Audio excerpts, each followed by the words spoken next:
from Wish TV, this is All Indiana Politics Podcast with Phil Sanchez. Unfiltered.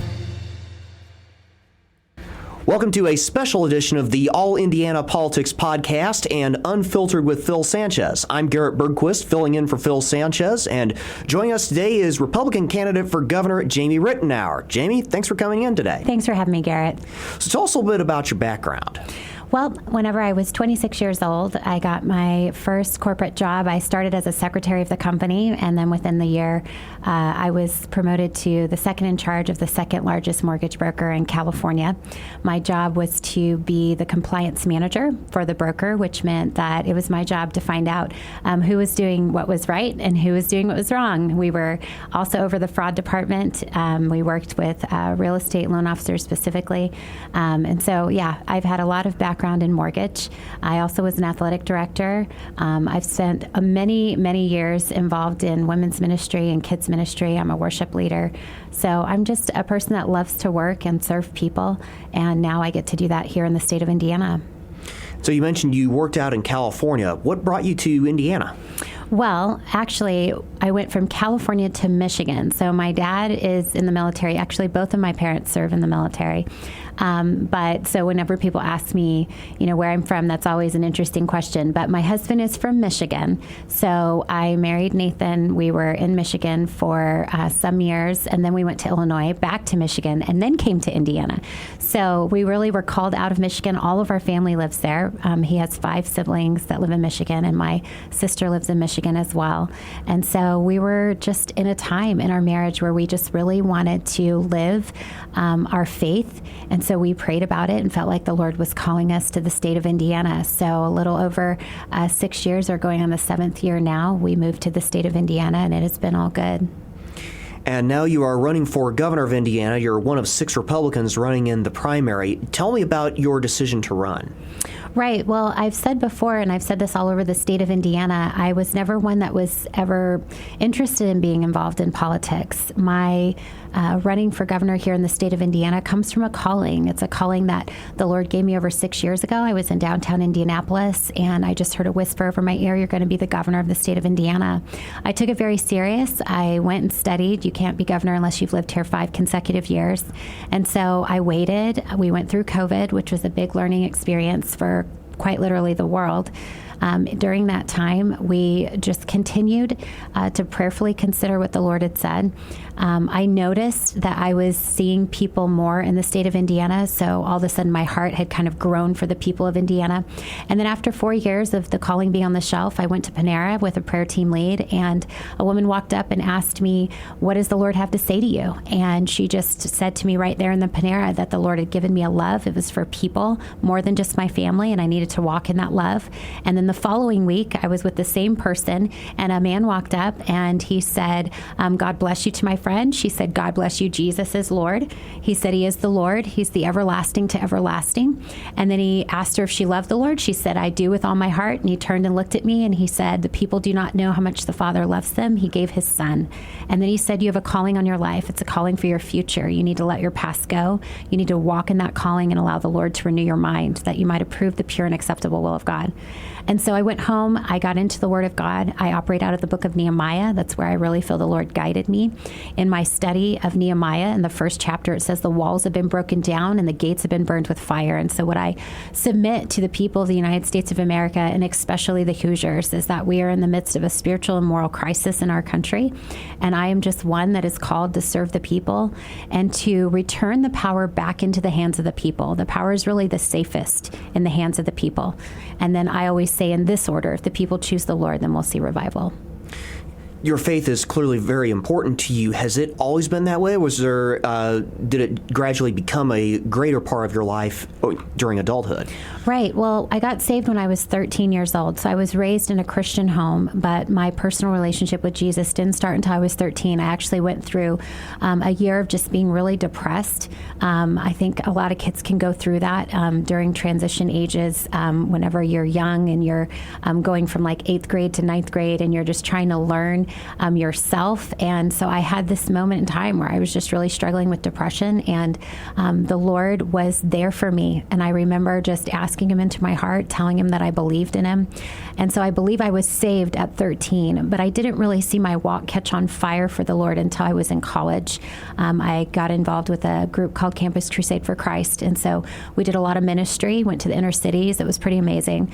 And so that's really when my walk took off. And then I can say that since then, I have gone through many valleys. But I would say that what I've learned is how to dwell in the land and feed on his faithfulness. The Lord is faithful. And so my walk with Jesus is very real. I've seen him do supernatural things in my life that no one can explain. And so I'm very confident in my relationship with him. And I love that I bring that honesty to the conversation, because I'm not a religious person. I'm a person that believes in relationship, and there's a difference. And speaking of your faith, you have a copy of the Bible with you right now. I know that you carry that a lot of places where you go. Tell me a little bit about that specific Bible you have with us. Right. So this is my Bible. You know, it's torn on the back, and I thought about getting it, having them kind of redo the cover, but you get used to your Bible, and they're really, I don't know how to explain that except to say that I can tell exactly where in my Bible certain passages are just because I've used it for so long.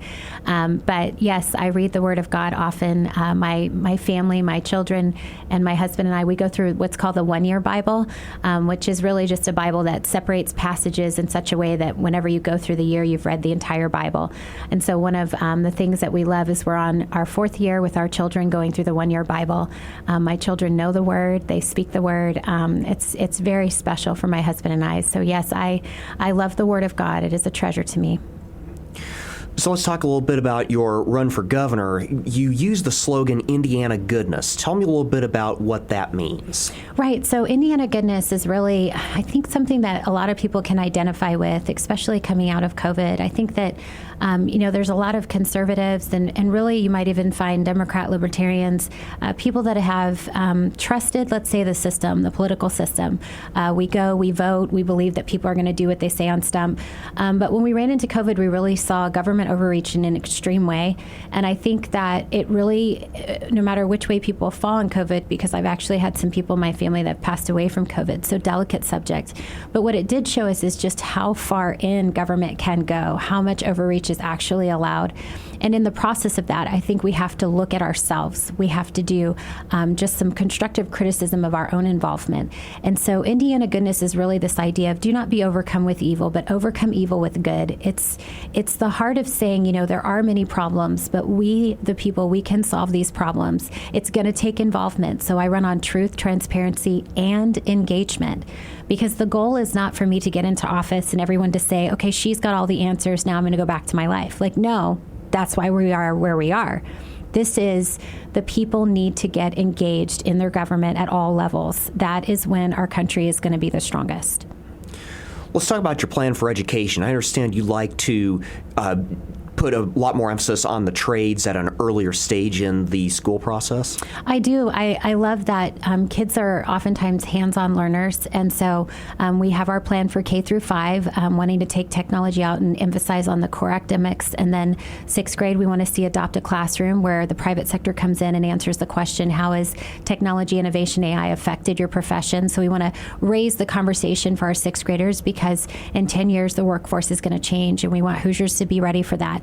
Right now we have a 30 to 35% proficiency rate in our state in education. 3rd through 8th graders are not passing iLearn. We have like 130,000 3rd through 8th graders that haven't passed iLearn.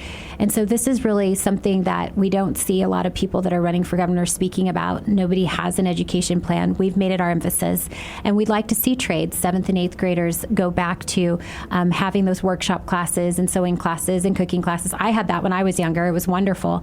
And so we're going to bring that back in, and we'd love to see the private sector really adjust and get involved. 9th grade, we're asking the question, college, career, or calling, and then senior year, we'd love to see every senior graduate completing an apprenticeship. It's going to take involvement from the private sector, but that's really the goal. Again, we're emphasizing on engagement because we believe that's Indiana Goodness. Are there any examples that you've already seen in certain schools scattered around the state that you'd like to incorporate statewide? Definitely. Wabash is a city that is doing a fantastic job with their education. They already have internships that kids are involved in. They also have kids that are going to Ivy Tech. It's really surprising how many counties are involved in the internship Ivy Tech programs that are available. A lot of that is also just parent education. There's a lot of parents that have educated themselves on what's available for their seniors. So we just want to see the state of Indiana come together and do that together. We believe that we can be the training capital of the United States. We think that reflects the people of Indiana. There's been a little bit of move toward this already over the past couple legislative sessions. There's been some effort to start career scholarship accounts in the legislature. There's this past legislative session, one of the big issues was the bill that starts reading exams in second grade instead of third grade, and then requires some interventions and, if necessary, holding kids back if they still can't pass the end of third grade. What do you think of the things that the legislature has done so far toward those ends? Well, I think that one of the things that we want to see the legislators do is talk to teachers. We want to see a whole lot more conversation with the teachers that are on the ground. We see that what's called climate audits have been taken away from teachers, where when schools were getting accredited, they would have climate audits where teachers could give their feedback. And so what we'd like to see is our legislators paying a lot more attention to the teacher's voice. We have heard that there was a movement to have all third graders held back at one point in time. We think that's unwise because every child is different. My head of education, Paige Miller, loves to look at each individual child, and what they do in K through second grade already is what's called progress monitoring. And so this is something that's very common in those grades, and so we'd like to see that taking place so that kids, when they're in that K through second grade time frame, they're already getting their foot in the door in a manner that fits where they are at in education. We don't want to move it all the way to third grade and then look at it as a crisis. We want to meet the need before it gets to that point. And so we'd like to see legislators asking teachers more about how they can do that. It's easy to put a bunch of laws out there, a lot harder to see those implemented. Do you feel that the emphasis should be more on the traditional K through 12 public schools? Do you think it needs to be more on charter schools, private schools? Where do you fall on that debate? Well, I don't know that it needs to be a debate. I think what we're doing is we're looking at the crisis and we're trying to get to where we see the bleeding the most. Public school education right now is struggling. We do see that the private sector, the private schools, if you will, are doing better in some of their scoring. The charter schools are doing better in some of their scoring. And so what we're really trying to do is stop the bleeding. We don't want to see kids missed in any way, shape, or form. And so I think what they're going to find with my head of education is that because we are listening to the teacher's voice, we can do a whole lot faster than it would be if you were having a legislator just telling people what to do and making the rules and laws for them to do that. We are going to be on the ground.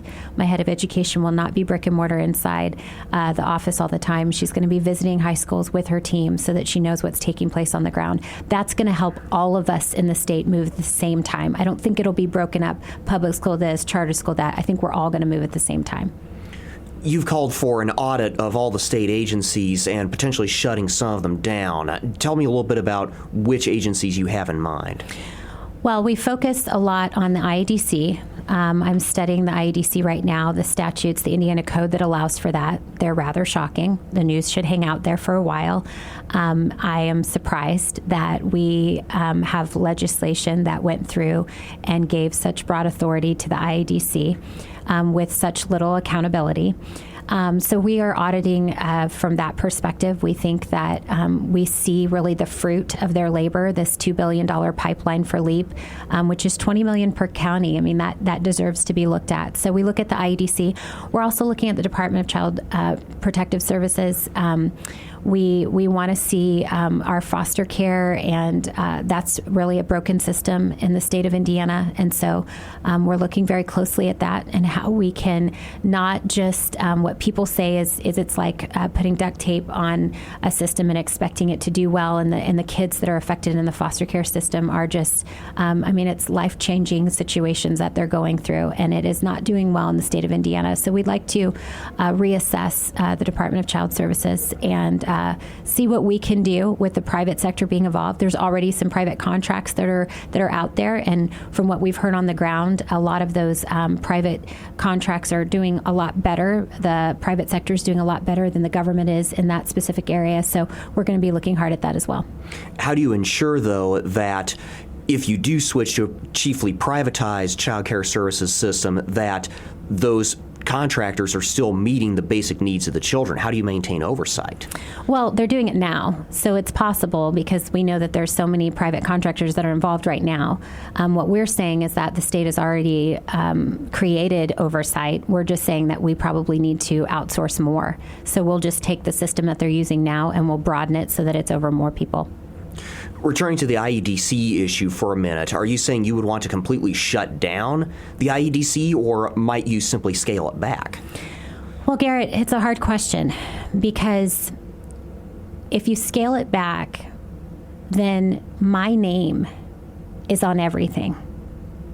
And there's a lot that's going on that a lot of people, that Hoosiers in the state of Indiana do not like. There is a lot of gray area that the IEDC has been operating in. And I don't want my name on that because I care about Hoosiers. And so it's not as easy as cutting the arm off because, as I said, I'm looking at Indiana code. It's in Indiana code. There's a statute that actually addresses the IEDC. And so what we're going to do is we're going to audit the IEDC. We're going to find out what's going on. The news is doing a great job of investigating the IEDC right now, which is wise. That's what the news should be doing. And so we're going to bring to the people of the state of Indiana all of our research, and we're going to put pressure on the legislature to change the statutes that involve the IEDC. Would I like to see the IEDC go away altogether? I would like to see that because I do think a little leaven leavens the whole lump. And so whatever good is supposed to be taking place, I think we have to isolate that and start again. I think it's gone too far. I do think that they need to address it and repeal the statute and then create something that's going to be more about Hoosiers. Let's talk taxes for a little bit. You've called for getting rid of or putting a cap on a number of property taxes. Tell me a little bit more about that. 65 and older, we want to see relieved of taxes. So we would like to see anyone that is 65 and older not have to pay property tax in the state of Indiana. These are people that oftentimes have paid off their mortgage. They lived on fixed income. And then we address first-time home buyers, or really home buyers, single-family homes, not having to worry about taxes being raised. So like a fixed tax rate we think would be good for them. And then we're looking at Hawaii. Hawaii has a property tax rate of 0.11. Would we like to see the state of Indiana go to zero property tax? Well, Hoosiers would like to see that. That's just the reality. That's the conversation that's taking place on the ground. It's prevalent. It's everywhere in the state of Indiana. It's not easy to do because you have to reallocate funds to all the different counties. But that's why on May 8th, I plan on going around to every single county and having this conversation on the ground. We want to have a local conversation about taxes. I don't know how anyone, you're not going to axe the tax. That's totally not true. I don't know how anyone is having a tax conversation without acknowledging that it's got to be a conversation that's talking to local level as well as the state level. And so we're going to have that conversation, and we're going to hold the people accountable for their solutions in their local areas, because that's truth, transparency, and engagement, and that's what we run on. And you just alluded to one of your opponents in this campaign, Suzanne Crouch, who's proposed eliminating the state income tax entirely. So you would not necessarily endorse that? I'd love to see her plan. We've yet to see it. Every time she mentions that, she walks it back 2 sentences later. So whenever I see a plan, I'll comment on it. But there's no plan. Right now, it's just axe the tax. It's a gimmick. So just give us the plan, and then we'll make a comment. You've made clear that you very strongly oppose abortion. Now, right now, under Indiana law, there's basically no access to abortion other than very, very limited exceptions for cases of rape or incest, or if the mother's life or health are in danger. Would you ask lawmakers to get rid of those exceptions? So I'm a person that believes in life. I don't start the conversation that circumstances because I believe in the God of life. And so I start the conversation in the beginning, like it says in Genesis. And so a lot of times people will say to me, do you feel like people are going to be upset with you? But I don't take that as people being upset with me. I believe in God as creator. And so really people are upset with him. When it comes to exceptions being made, I just encourage people to do their homework on that. The gestation age of abortion in 2023 was higher than prior years. And so it's just good for us to know how many abortions took place in 2023. It's not as simple as, we just got rid of abortion. It didn't happen that way. The numbers reveal that there were many abortions that took place in 2023. So again, I'm grieved by life being dismissed. It's something that means a lot to me. And I'm not just a person that's for life in the womb. I'm a person that's for life for Hoosiers. And I introduce a principle that people know well. It's not just a biblical principle. It's a farming principle. And it's the principle that you reap what you sow. And so I say to the state of Indiana, let's sow life and reap life. So, but would you ask the legislature to get rid of those exceptions then? Oh, absolutely. I'm for no exceptions when it comes to life. Even if the mother's health is at serious risk of harm? So in those situations, really the doctor approaches the situation just looking at both as patients. And so we would trust the doctor as he looks at both the mother and the baby as a patient in that situation. We talked a little bit about your opposition to abortion, and some have incorporated that into what's been referred to as the consistency of life ethic, where I oppose abortion, therefore I also oppose capital punishment. Where do you fall on that? Well, I mean, it would be interesting to hear where people are getting that stance. Are they gathering that from like a biblical perspective? Because I'd love to know like the verse that they're referencing. That's helpful. When we look at capital punishment in Scripture, what I do is I take people to when Jesus died on the cross. He was actually on the cross in between two thieves. And one thief was saying, if you're really the Lord, take us down from here. But the other thief said, this man doesn't deserve to be here. We do. He doesn't. And he said to the Lord Jesus, remember me. And the Lord said to him, you will be with me today in paradise. And so importantly, like they weren't taken down from the cross. And so do I think that capital punishment can exist? I do. But I also believe in a hope that's eternal. I believe that people are given second chances. And so when people ask me for a government solution, I pray for wisdom and I give them what I believe are wise solutions. When people ask me for hope, I point them to Jesus. And also, since we're on the topic of life, during this past legislative session, there was a lot of controversy over the Family and Social Services Administration's decision to discontinue the attendant care program for families of medically complex children. And I should point out that this resulted after they discovered that they would be short almost $1 billion on their Medicaid funding. So that will become effective on July 1st. How would you approach that? Would you pursue another solution for those families? So if I was in office when that happened, we would be having a news press conference on that. And I would be pointing out to Hoosiers that we've got $2 billion going to fix a pipeline. But when we lost $1 billion, our first thing that we wanted to do was take it from these families that are in very vulnerable positions. That's your typical government solution. I would have condemned that. I do, however, also believe in less government and lower taxes. And so I'm a big, big fan of nonprofit organizations in the private sector. We are very giving people in the United States of America. You saw that with the Ukraine war. There was a lot of money that we were giving as a government, but there was also a whole lot of money and time that was being given from missionaries and churches that were sending money to Ukraine just on their own. And so the people of America, specifically the Hoosiers, we are a giving people. And so I encourage people to be involved, especially in the private sector and nonprofit organizations. I know of a few. The Sky's the Limit is one of them that I'm thinking of right now. A young girl that started a nonprofit for her nephew. And so it's things like that I think that we as community need to get behind and really provide long-lasting solutions that go far and extend government. What's your plan for dealing with the overdose crisis, particularly fentanyl? Well, I think drugs and violence are really evidence of broken families. And so I have worked hard in this 2.5-year period of time to build relationships with pastors and community, people that are a part of nonprofits. Even when it comes to people that need food, there's a whole lot of pantries all over Indiana. So what I do is I really look at the home. I go to the home. I definitely would support our police, and I know that there is surely a battle that's raging on the streets, but I do believe that it's wise to address the issue at the root. We have broken families, and we need to encourage family. I don't necessarily, again, see that as a government solution. I'm just a person willing to work. And so what people are going to find with me that they will not find with another politician is that I'm going to come to the table with where I think government should be involved, but then I'm going to give up my personal time to point people to what I believe is community helping community. And that's really what's going to change our state. How would you encourage that, though? You talk about trying to repair broken families. Mentorships go a long way. Just kids being able to be mentored, and there are many places all over the state of Indiana where kids can go and they can be mentored.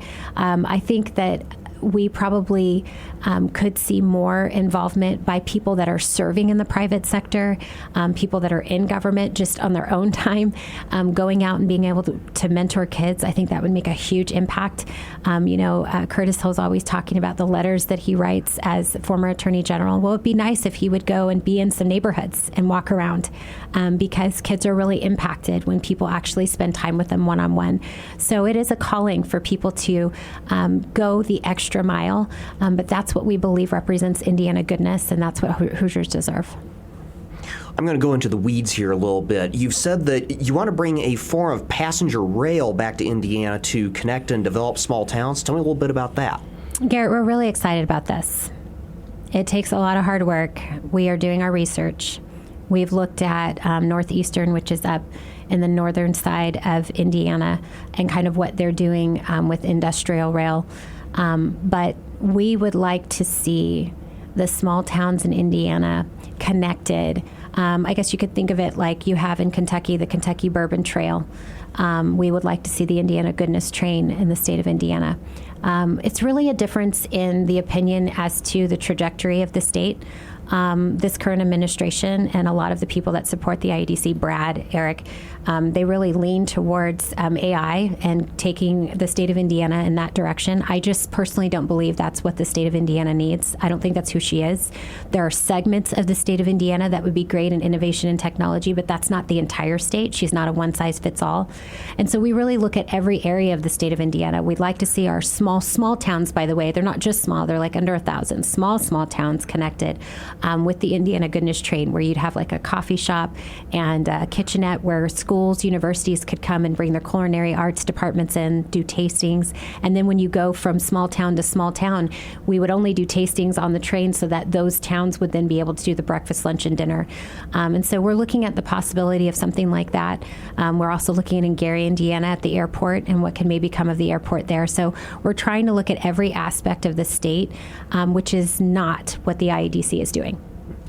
So right now, as I mentioned earlier, there are 6 different candidates, including yourself, running in the Republican candidate for governor. What makes you the best choice out of that entire field? I am for Hoosiers. I am not here to promote myself. I'm not here to promote my career. I am here for Hoosiers. I've gone around the state, spent my time, not money, my time away from my family so that I could better understand what it is that the Hoosiers needed. What's so important is that each state is different. So we're not going to act in our state the same way that happens in Florida or Texas or Arkansas, although we do agree with many of their policies, and we'll probably echo some of those policies. We want to look at the state of Indiana and her people. She's a hardworking state. There's many people here cross-culturally that are so committed to their families. It's a generational state. My father-in-law, actually, his family, they are original settlers in the state of Indiana. And so we want to see family promoted in our state. If you want a family environment in your state, you have to attract families. And so we're really emphasizing on the things that we believe will attract families to the state of Indiana. We know that business has its place, and we're going to pay attention to that as well. But we are looking at Indiana for who she is, and we believe that is Indiana goodness, and that's what separates us from every single politician that's running. I am truly the only outsider, and I think Hoosiers are ready for that. Jamie Reitenour, thank you for coming in today. Thank you, Garrett. That was Jamie Reitenour, Republican candidate for governor of Indiana. The primary is on May 7th. If you are not registered to vote and you want to vote in the primary, you have until April 8th to register. Early voting begins on April 9th. And be sure to check out all of our other podcast interviews with the rest of the Republican governor field, as well as other candidates running in different races in the primary, on the All Indiana Politics podcast on our website, wishtv.com. I'm Garrett Bergquist. Thank you for joining us. From Wish TV, this is All Indiana Politics Podcast with Phil Sanchez. Unfiltered, in-depth, nonpartisan coverage, exclusive interviews with Indiana's political leaders. Subscribe to this podcast and listen weekly here on the All Indiana Podcast Network. And be sure to discover even more great podcasts at allindianapodcastnetwork.com.